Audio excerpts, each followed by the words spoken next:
We heard about or read about a clinic that actually Rich McAbee was putting on in Ahwatukee, and we really didn't know what lacrosse was. It was a Saturday morning, and the college semifinals were on, and I think it was, I don't remember who it was, but I remember just watching it and just being amazed at this sport, and I was just like, wow, I really want to play that. Didn't have any equipment. Chris called Rich or the number, and he said, just come down, we've got extra equipment, we'll take care of them. My mom saw that there was a lacrosse game going on. She said, Pierce, would you like to try that? I was like, yeah, definitely, I think that'd be a lot of fun. We dropped him off. At the end of the day, we picked him up, and we said, so what'd you think? And all three in unison said, we want to play this sport. And that was that was the beginning of the end. Parents like Chris and Pat Clifton are the reason lacrosse is drawing crowds in Arizona. The players provide the passion, but it's the commitment of parents like the Cliftons who determine the ultimate success of any club sport. We really expect our parents to get involved, not to be, essentially bleacher parents who just show up at a game and then go home. And that's part of the standard that we try and set, and certainly that's the same on the field with our players. At attack, number 10, senior Hunter Rodgers.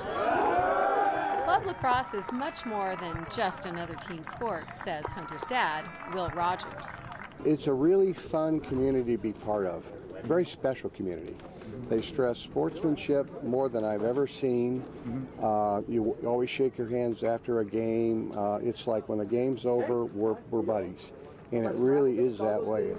The camaraderie, I think, with lacrosse, because we're so small, and our boys started at a young age, when the league started forming, and they were able to join the traveling programs. And I think over the last 3 years, the friendships that they've made, not just with the Chaparral team, but with Brophy and Mesquite and Corona. I mean, that's been the biggest thing I think our family has experienced and our boys have experienced. The fact that they break into smaller teams in the summer and play against East Coast, I think is really excellent.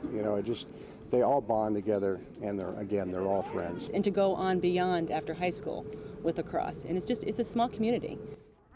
Senior Pierce Bassett, goalie for the state champion Brophy Broncos, traded his soccer cleats for a stick in middle school. He's never looked back, and that'll pay off next year as he heads to college. Right now I am verbally committed to play at Johns Hopkins University in Baltimore, Maryland. I think it's a great opportunity for me to play there, and I think I have a great chance to make an impact at Johns Hopkins. Although it is easier to find a team to play on these days for both boys and girls. As popularity soars, so does the competition. Any advice for future Laxers? The younger kids are going to have an advantage because it's starting younger and younger. Back east, these kids have sticks in their hand at, 4 or 5, and our boys are coming in at middle school and high school putting sticks in their hand. So really, the sport is going to grow. Get a ball, get a stick, and find a wall. I think the biggest thing for you young guys, is to find a wall and just start getting your stick in your hands and playing as much as possible. I mean, what's not to like, right? You get to wear pads, a helmet, and a stick, and get to hit somebody.